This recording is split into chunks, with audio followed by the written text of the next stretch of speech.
pieces. Thank you. Thank you very much.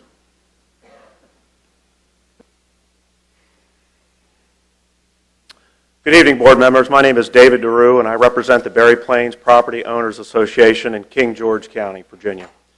We are located directly across the river from the proposed mining operation, and as such, are your neighbors. Supportively, our Berry Plains residents regularly invest in Caroline County through church membership, friendships, as well as investing in local farm and business establishments. Berry Plains is one of King George County's most significant historic home sites and farm dating back to 1720. With over 400 acres sharing the magnificent view along the Rappahannock River, Berry Plains is truly one of the most historically picturesque spots in the region. In 1996, our riverfront community was apportioned to over 32 custom home sites with acreage, with special care to preserve the natural, scenic Rappahannock River views while also preserving the historical integrity of the original home site and river frontage. Berry Plains Landing has developed into one of the county's most prestigious communities. The combined assessed value is well over $17 million. The bucolic setting along the river has attracted our homeowners from all over the country. Our property owners have vested interest in maintaining the integrity of the rich and beautiful river setting, its quiet solitude, the natural wildlife, all bordering the 3/4 mile of Rappahannock River shoreline that's of Berry Plains. Respectively, our residents understand the rights and freedoms associated with land ownership. But with that ownership comes stewardship. We are all stewards of God's country, regardless of what county we reside in. It is our responsibility to protect and preserve that which we have been given and that which we have been invested in for our future and our children's future. Adversely affecting one's neighbor for monetary gain goes against the flow of our community and spirit, against God's law to love one another. Our community members consist of several young families, including myself, who sought this uniquely peaceful rural environment to raise our children in. Our financial investment in Berry Plains is critical for their future, well-being, and inheritance. Destroying the safety of the river through barge traffic, potentially dangerous blowing dust and sand residue, and forcing the noise, lights, and mining operation procedures on them daily greatly reduces the quality of their life along the river community and assures them a future for the next 20 years of a river polluted by off-fueling, unsightly machinery, and tugboats, etc. Your decision to allow the mining of Black Marsh Farm will determine the view for many of our neighbors whose residents overlook the river and sit at a higher elevation than Black Marsh, and whose scenic views will be ruined as they peer directly down into the gravel mine. The proposed berms will offer no disguise and unsightly equipment for the mining process. We believe that the proposed Black Marsh Farm is detrimental for both counties and their residents and natural Rappahannock River environment. Please consider the far-reaching negative precedent that you will be setting. Thank you. Thank you. Next is Tom Brooks, followed by John Lobiglio, and then Charles Linton. Before you start, Mr. Brooks, if the next speaker or two is in the audience, if you could make your way down so we could move as quickly as possible, we'd appreciate it. Thank you very much. I won't start until you say your name and where you're from. Mr. Chairman, members of the board, my name is Tom Brooks, and I'm from King George County. I first learned of the proposal to create a sand and gravel mine on Black Marsh Farm when I read an article published in the Caroline Progress on January 26, 2011. The article stated that Vulcan's mining operations would generate about $100,000 per year in annual tax revenue for Caroline County. I investigated to find out how much money King George was making from the 3 gravel mines operating in the King George County. I checked with the County Commissioner of Revenue and learned that in 2010, the total earned from the 3 mines was only $3,081.50. When we looked back for 7 years, we found that the average amount over those 7 years of revenue from the mines was $6,967 a year. This dollar amount convinced me that the $100,000 estimate was very optimistic. The the assessed values of the primarily residential property surrounding the Skinkers Neck area is over $66 million in King George County. That property generates $331,000 in property taxes in 2010. If the sand and gravel mine request is granted, the argument could be made to lower the assessed value of these residential real estate properties, which would dramatically affect the revenues for King George County. I know each of you is giving careful consideration to all the factors involved with this proposal. I thank you for the time and effort you and certainly the Caroline County Planning Commission has put into the effort. Thank you. Thank you.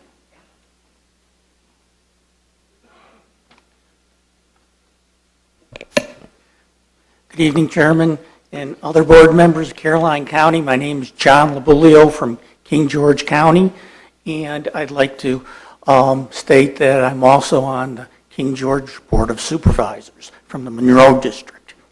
And first of all, I'd like to make sure you have in the record the letter that our board sent to you last week. Yes. Because last year we went through a similar effort as you're going through right now. We didn't have as many people as in attendance, but pretty close in that. And that was on the Bell Grove area in that. And the one difference is that was going to be trucked out versus barge in that. But I still need to make sure that you know that we turned it down for the environmental aspects and the effect it would have on the Rappahannock River. Okay? And now I'm speaking on behalf of the residents of King George. We knew you wanted to cut down on the number of people having to speak. And so I was asked to represent quite a number of those residents that wanted to come out and speak to you tonight. I do want to verify those figures for the taxes. You will not see $100,000 in revenue. What Mr. Brooks just mentioned is what you will see. We have 3 mines, and the revenue per year is less than $7,000 to the county. Also, when you have to look at it, we looked at the number of jobs that would be brought into our county. Well, investigating, what you have in your case is 14. When we checked into it, those jobs were going to be brought in. They weren't going to be hired locally in that. So that's another thing. People are mentioning the number of jobs it's going to create here. But what you really want to look into is it going to hire who you have here in the county. Okay? The sound, the marine, and the health safety, I have to say, what you're judging here, you've got an enormous task here of being the stewards of not only the present, but the future. This, as some of the others have mentioned, is setting a precedent not just for this one project, but is it going to open up the rezoning for the rest of the riverbank, south to Port Royal and further, because your residents who came here for peace and tranquility and the beauty are going to then need to sell out because they don't have that anymore, what they moved here for. So on the one hand, we've got a capital society, okay?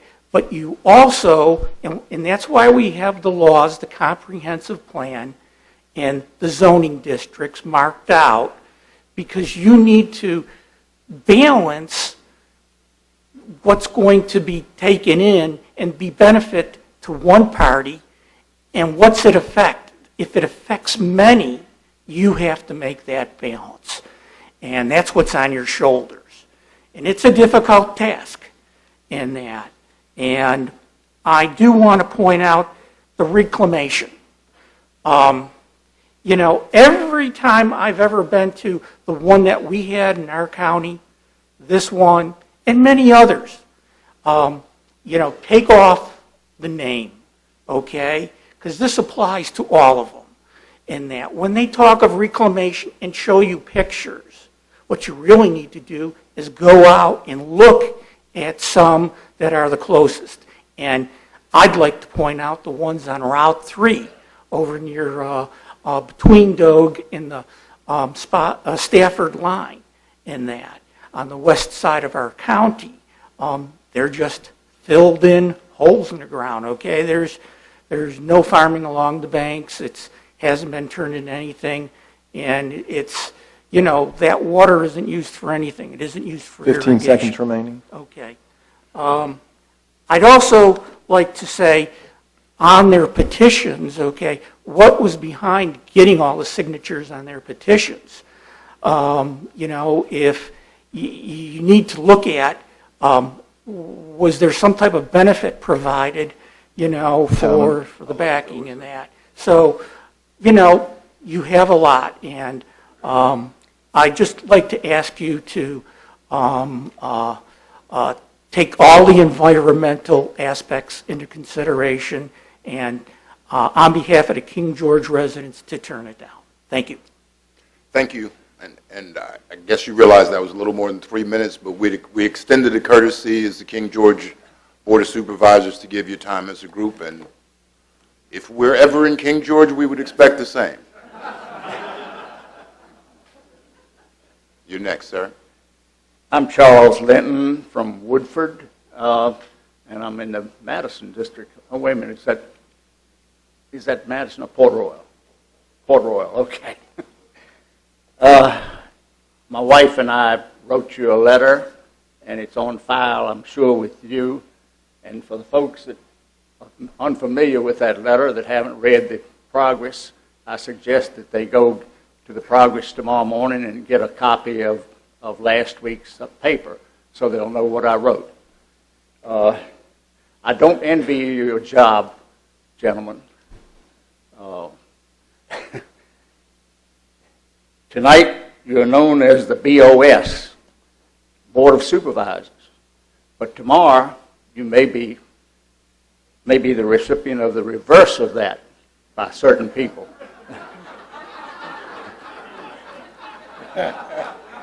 We've kind of come accustomed to that, okay? But thank you for the reminder.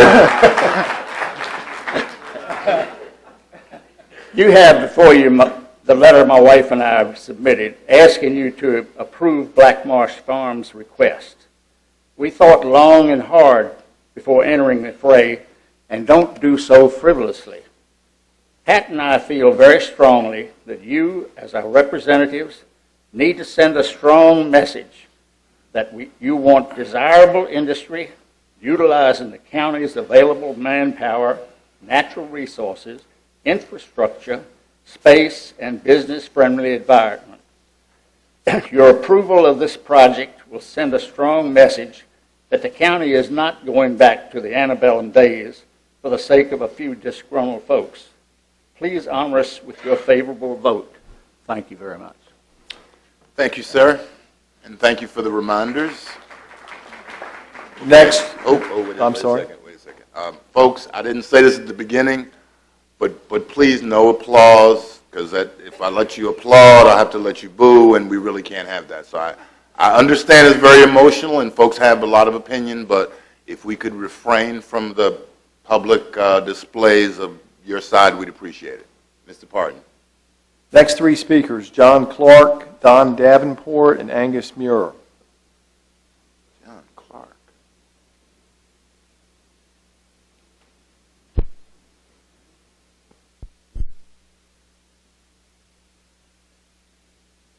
Good evening, members of the board, Mr. Chairman, Alan Parton. I'm here tonight speaking as a resident of the Port Royal District and as an individual.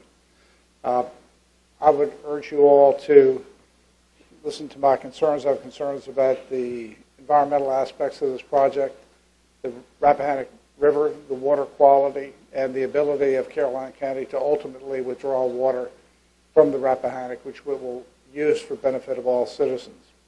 I also would like you to consider the negative economic impacts that this proposal will have on all the surrounding land holdings within Skinker's Neck, as so eloquently voiced by Mr. Brown in his summation of his motion for the Planning Commission to recommend denial of this project.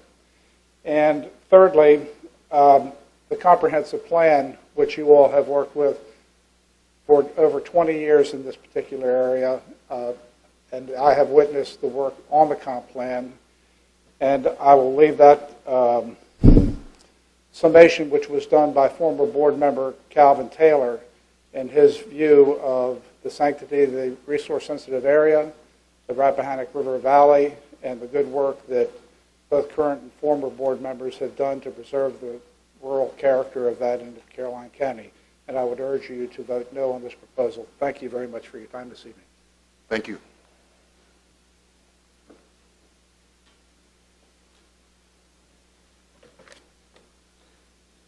Good evening, Chairman Thomas, Board. My name is Don Davenport, and I'm from the Reedy Church District. I own a construction business in Caroline County. I'm also a vice chair for fundraising for the Caroline County Democratic Committee. Excuse me. We've not had an opportunity to bring this before the full board, so I speak on behalf of Jack Wilcox, Chairman Emeritus, Charles Unger, Treasurer, and myself. We have had the opportunity to hear from both sides of this project. I will speak to the side that holds our interest. What we see from the Black Marsh Farms people is a willingness to work with their neighbors and the environment. The Vulcan Materials Company has a history of good land conservation and good community conservation. Not only will they bring good paying jobs and great company benefits, they also have a history of helping with community services and a highly successful Adopt a School partnership program. Their environmental and community record are hard to find elsewhere. We believe that Vulcan Materials would be a great asset for Caroline County. We therefore request that you approve the Black Marsh Farms application, and thank you for your time. Thank you, Don. Following Mr. Muir, we have Tim Thompson and John Willhide. Dr. Muir? Yes, sir. Good evening. I'm Angus Muir, Port Royal District.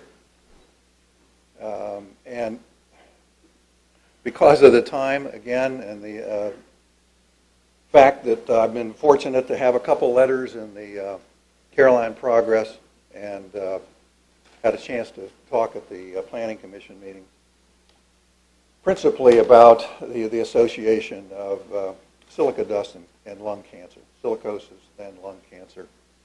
And my profession, I guess I didn't say, was I've been a cancer physician for about 37 or 8 years. And two things I think we know. I want to skip over a lot of the stuff that you already know and get to a new thought here tonight. We know that there's an association between silica dust and cancer, lung cancer, and that's pretty well proven, and it's significantly increased in occupational workers. We also have some data that says that the dust spreads probably close to a mile away from the epicenter of the mine. And so those two things perhaps are a given at this point. And the critical issue, I think, that I'd just like to mention tonight, and Mr. Carroll has said the same thing, and it's really true. What's the effect on the neighbors? What's the effect on the children, the homeowners that live nearby, 500 feet away, 1,000 feet away, 2,000 feet away? And there really isn't any real good data on that at all. But it makes sort of sense that if the occupational exposure leads to a significant increase in cancer, that there might be some effect on neighbors. And this reminded me then of a thought. I'm old enough that 55 years ago, I remember tobacco industry executives saying that there was no relationship between cigarette smoking and lung cancer. And we know today that 85% of people that get lung cancer are long-time smokers. In addition, we know about secondhand smoke. And secondhand smoke occurs in people who live in homes that, where the parents smoke a lot. And they're younger, they're exposed over a long period of time, maybe in the workplace for the same reasons, and their increase in cancer is also obvious. And that brings me then to the mining industry. Are we, in the past 10 years, since about the year 2000, making the association primarily of lung cancer and silica exposure? The neighbors, the children, the elderly that live nearby, is this secondhand silica exposure? We won't know that. 15 We don't seconds know. remaining. We won't know that and don't know that. But I am certain that that research and those data will be available probably in the next 10 or 15 years. Something very important, I think, that we need to think about. Thank you. Thank you, Dr. Muir. Good evening, Chairman and members of the Board of Supervisors. My name is Tim Thompson. I am part of the Port Royal District. No wonder we can't get a balanced budget in Congress if you listen to both sides of the story, because it would be terribly hard to get a balanced budget with both sides having great points. Good luck. Did we vote on your project already? Yes, today? sir. That's why I can speak so freely. Thank you very much. Go right ahead, Mr. Thompson. What I have to bring out as a builder and a developer, and not only in Caroline County and surrounding counties, if a company of this size comes into town and they spend the time and the money and they have to deal with the state levels, the national levels, and the local levels on this, they have done their due diligence. They didn't come before you open-handed and without knowing their facts in front of them and behind them and their past mistakes. So I'm going to make this short and sweet. I would say yes. Vote yes for the project. Thank you, sir. Next is John Willhide, followed by Christina Donald and Kevin Donald. Good evening, Mr. Chairman, or Mr. good night, Willhide. I guess it is. I'm John Willhide. I live in King George County, in Berry Plains. I practice dentistry in the city of Fredericksburg, and I go across the river into Port Royal to spend money at Buster's and Horns. So I feel like I am a citizen of this whole area. And I come to you in that vein and would bring you maybe another dimension than we've heard here tonight. I am against this project, by the way. I would submit to you that the city of Fredericksburg does have an interest in this whole project, and especially what goes on with the river. And to back that up, I bring you two letters, one of which I believe you have from one of the members of the city council. The city council did not comment as a body on this because they really did not have time. So I'd like to read these. This is from Fred Howell, who is a city council member in Fredericksburg. Please accept this email as my support as a City of Fredericksburg council member regarding the opposition to the Black Marsh Farms mining project. The City of Fredericksburg worked very hard to secure and protect this particular waterway, ensuring we do everything possible upriver to maintain the natural environment surrounding the river, while fostering river stewardship among the surrounding counties abutting the river. The other letter I believe you have, this is from Brad Ellis, who is also on the board, or on the council. Dear Board of Supervisors, please allow me the opportunity to share with you my concerns over the request of Vulcan Materials Incorporated to obtain a special use permit to operate a sand and gravel extraction operation located on Black Marsh Farm.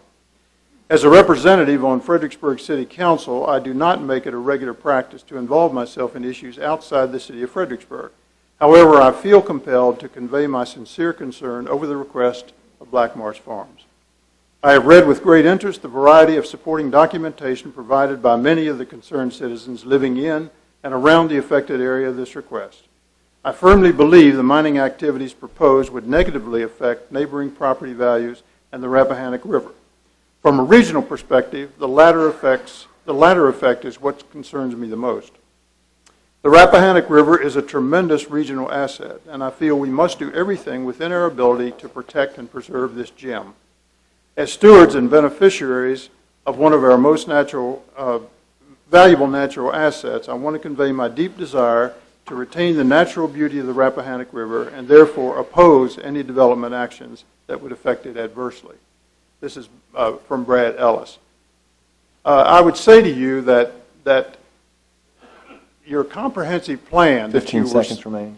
Thank you. We're so good in developing is your vision of what this area ought to be. Fredericksburg has a vision, the scenic river and so on. King George has a vision. I would urge you to follow that vision because that's really what you created. And if you can do that, I think you will reject this project. Thank you, gentlemen. Thank you, sir.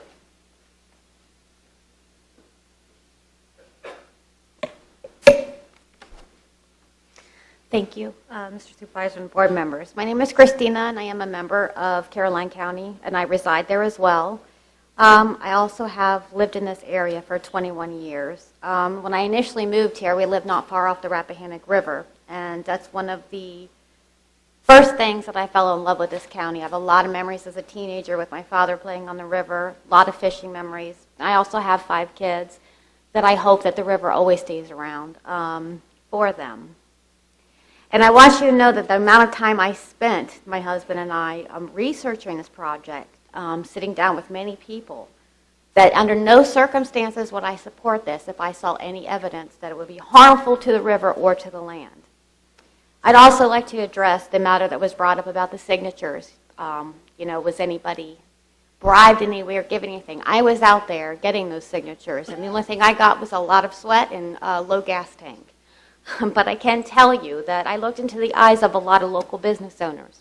I looked into the eyes of a lot of residents.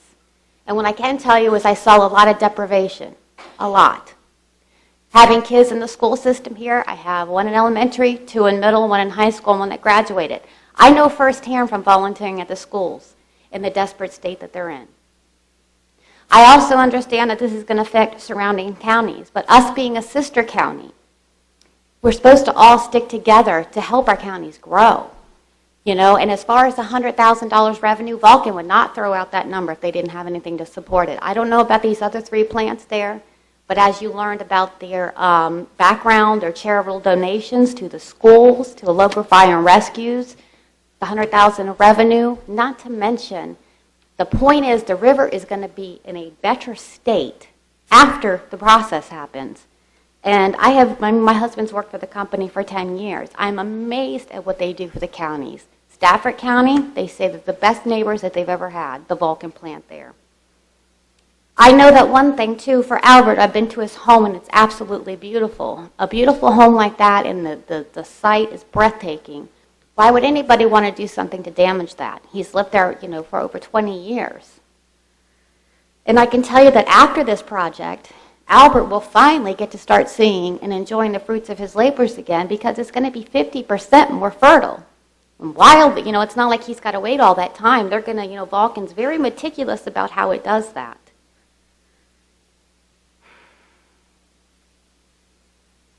I can also tell you that there is fear of change, and I can understand that everybody has fear of change.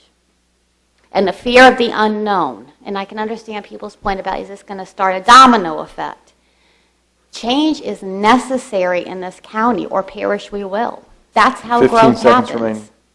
So I just want to say at the end of the day, with all the positive things this county is going to bring to everybody involved, please vote yes to Black Marsh Farms. Thank you. Thank you. Also, my husband was supposed to speak next. He was going to switch places with number 60, Bobby Jones. Is that okay?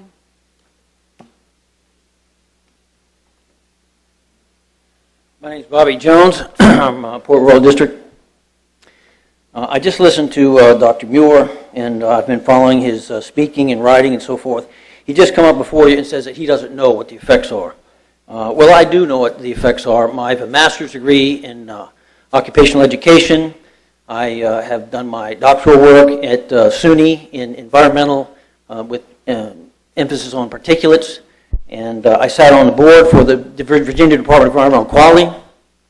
I have specific experience in public policy formation. I can point to specific areas of the law where my team, my negotiation affected environmental law. I sit on the safety division for the Virginia State Police. I have 13 years experience at Northern Virginia Community College associate professor.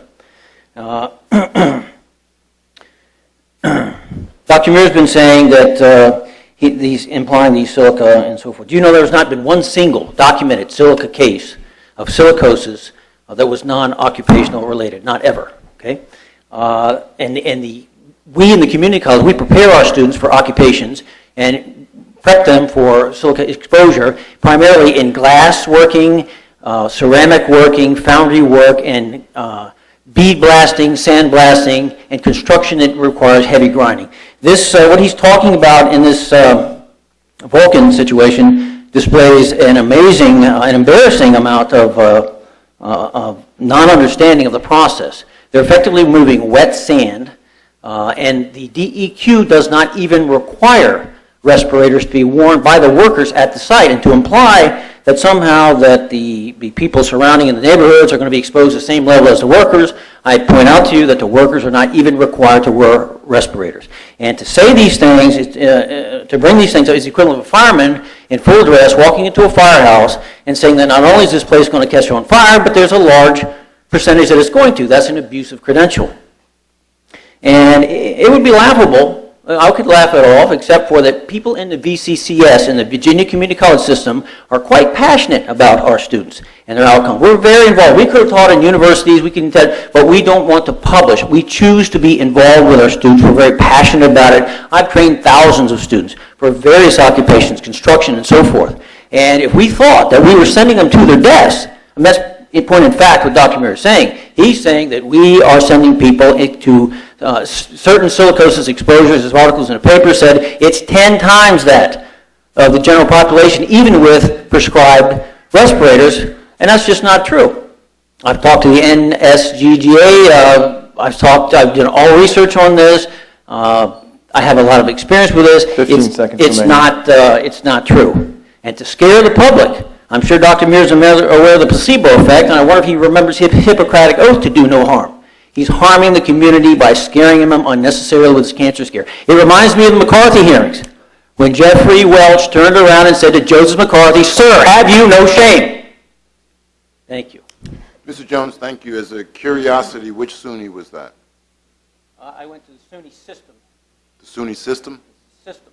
Okay, thank you.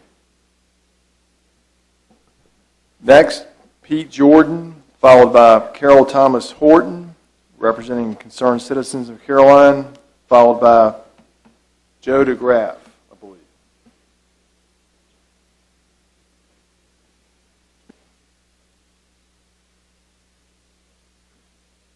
Mr. Chairman, members, I'll be very brief.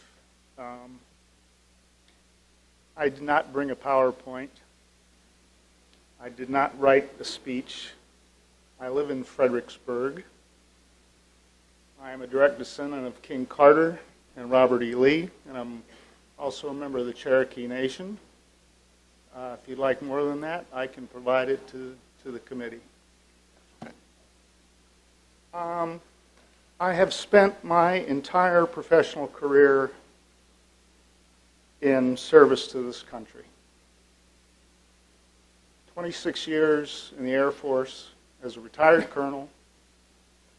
I'm not going to go through the incredible career I had, but let's just be clear that I had a wonderful, wonderful career with assignments at the State Department, assignments at NATO headquarters in Brussels,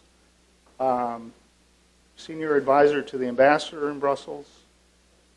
I spent 5 years in private industry as vice president of a small company that served the Department of Homeland Security in trying to protect this nation from nuclear terrorism. My entire career has been focused on service to this country. The best job that I ever had was 3 years as special advisor for international affairs to Mr. Al Gore. And I learned a lot of things from Mr. Al Gore. One of the things I learned is that democracy is a pluralism of ideas, and what we're seeing here is part and parcel of exactly that. and I so much appreciate what you're doing. I appreciate all of the ideas that have been put forth, but I want to say a couple of things. Part of my portfolio with Mr. Gore was environmental issues. I was in Japan for the Kyoto Protocol negotiations. He taught me a lot about environmental issues. And what he taught me was that there needs to be a clear balance between what I believe has been called fear-mongering on the dangers to our environment, which he clearly was committed to, and the notion that we have to actually develop the world as we move along. And I'm going to give you one quick anecdote. Moscow. 15 seconds. Going to the Russian Camp David from Moscow, he turned to me at one point and said, you know, during the Cold War, there were two big facades. One was the military facade of the United States of America, and one was the military facade of the Soviet Union. And when you pull those down, behind the Soviet Union, you had nothing. Zero. Behind the United States of America, you had the United States of America, which is small business, big business, the Chicago Board of Trade, everything else that we define as democracy in the United States.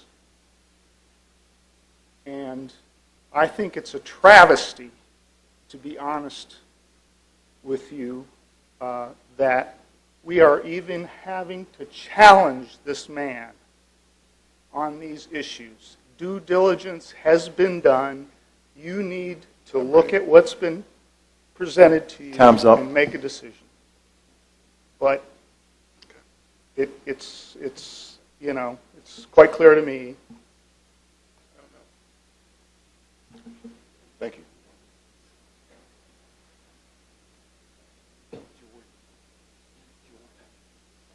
Who's next? Next is Carol Thomas Horton, followed by Joe DeGraff. Mr. DeGraff, Hello. if you could, excuse me one second, Okay. Ms. Horton. Mr. DeGraff, if you could come forward. Oh, you're already forward. Thank you. Okay. Ms. Okay. Horton, good to see you again. Good to see you all. I'm Carol Thomas Horton from the Port Royal District, and I'm speaking tonight for concerned citizens of Caroline County. I requested the 5-minute group. You have it. Thank you. As you know, our group is mostly concentrated in the Woodford and Guinea and Corbin area, but it is growing and growing. I'm getting more and more phone calls, so we expanded the Rappahannock River Valley, and so we're quite large now. First of all, I want to thank you very much. Our group wants to thank you for what you have done for our county. I know you don't get many thank yous, but it's been said tonight that change is really good. What you all have done for this county by keeping the growth along the 95 corridor and protecting the eastern side of the county for food and natural resources, that's real change. I haven't seen very many counties do that, particularly in Virginia. So thank you so much for that.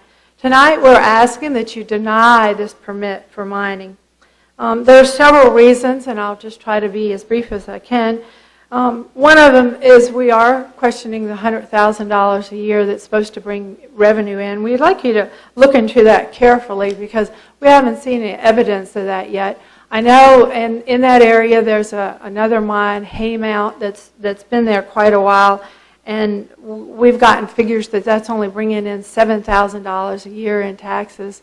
$7,000 a year in taxes. So we'd like you to check that figure pretty carefully because we haven't heard of any mines bringing in that much revenue to the county. We're questioning some of the data maybe as being a little bit old that Vulcan is presenting. For instance, tonight there's been mention of them being a Fortune magazine respected company, but on the slide it said that happened back in 1999, and so that's 12-year-old data. And so with all due respect, we want to look carefully into some of this data. We question the 14 jobs. Of course, we think that's going to go to experts outside of the county. We're concerned about the barge, but I won't go into that because you've already heard a lot on that.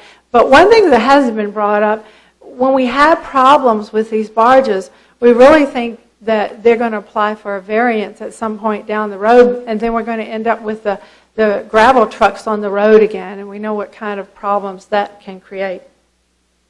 We're concerned about the 150-acre lake that's going to be created because you're taking out the natural filtration system here, the sand and gravel, and you're creating a large stormwater pond, effectively is what it is. And those can create a lot of problems. That's old technology, the stormwater ponds. It's not a good filtration system. They mentioned that there's going to be less agricultural runoff, but having a large stormwater pond does also create a lot of runoff. So it could be, the problem could be worse. And we're concerned, of course, about altering our future water supply here. We have a real problem in the county, as we all know, looking for water. And so we're concerned about altering the water supply. And we're concerned about all the problems that are going to come about. Could bring lawsuits, and it could bring fines even for the county. And so we as taxpayers are going to have to pick up the tab for all this. In conclusion, I know that Vulcan says they have 800 people in the area that really want this, but I would really like for you to consider, and our group would like for you to consider, the thousands of citizens that have supported the comprehensive plan over the year. These thousands of citizens, they really do feel like the comprehensive plan protects them. It protects them for development in certain areas, and it protects them for development that's going to affect their health and welfare. We're not against the property rights of the people. Rather, we're for the property rights of the majority of the people. And this project's going to take away property rights from the majority of people. There's going to be property values that are going to go down. No one wants to live right next to a mine or some type of industry. There's going to be a loss of property values and peace and quiet. And so they've lost property rights there. The majority will lose property rights in health and welfare. So we're asking you to please consider the property rights of the majority and deny this project. So thank you so much for your concern. Thank you, Ms. Horton.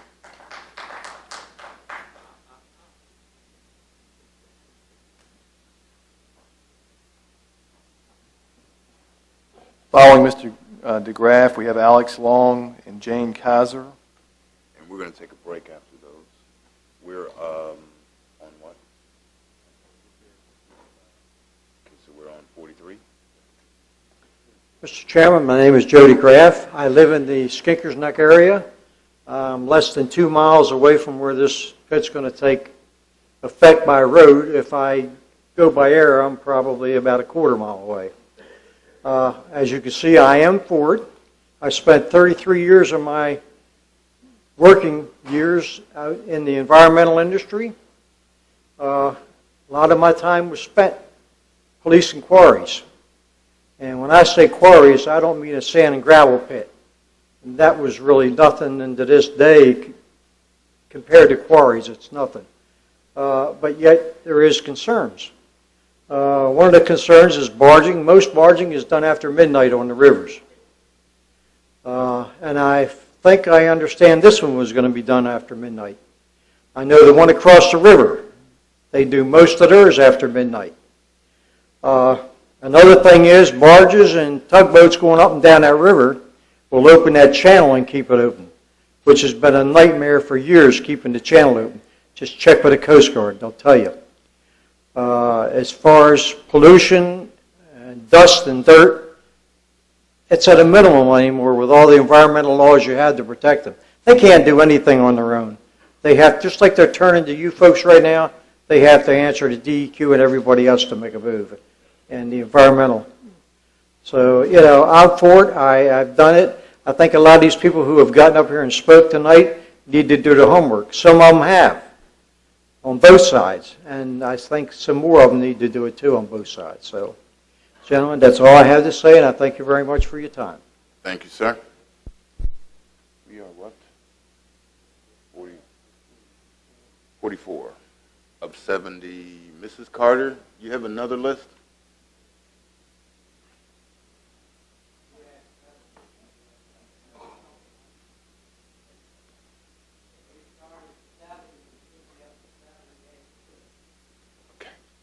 We're on 44.